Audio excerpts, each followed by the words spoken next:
Hi, it's Liam from Muscle Doctor, and today I'm going to take you through a hip flexor stretch. So for this, you'll probably need a yoga mat. I'm using the Warrior 2, available from Physique. And we're going to get ourselves on one knee. So I really like this mat because there's adequate cushion in there where I don't need a pillow or cushion for this knee that's on the floor.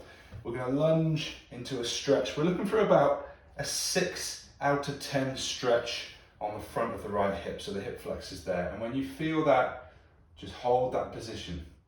Take a few deep breaths. We want to focus relaxing that right leg completely. We keep the balance with the left side and also with the upper body, but right leg needs to remain completely relaxed. And when you feel like you're able to relax into it, we can take a deep breath in. And as you breathe out, just see if you can lunge a bit further into the stretch. And as you do so, try and bring the upper body upright and hold that there. So each time we hold the stretch, we're aiming for about 20 to 30 seconds.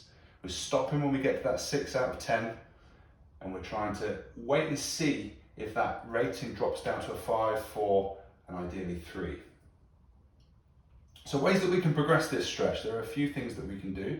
So the first thing that we can do is squeeze glute max on the right side. So I'm going to give this glute a big hard squeeze now. So that does a few things. It begins to initiate a reaction internally called reciprocal inhibition, which means that contracting the antagonist relaxes the agonist. So the hip flexors have no choice but to relax into the stretch. It's also bringing that hip into extension, which is further in this stretch without me lunging in deeper. Okay, deep breath in, breathe out, and as you breathe out, just release that glute squeeze and see if you can lunge a bit further into it. So that's the first progression.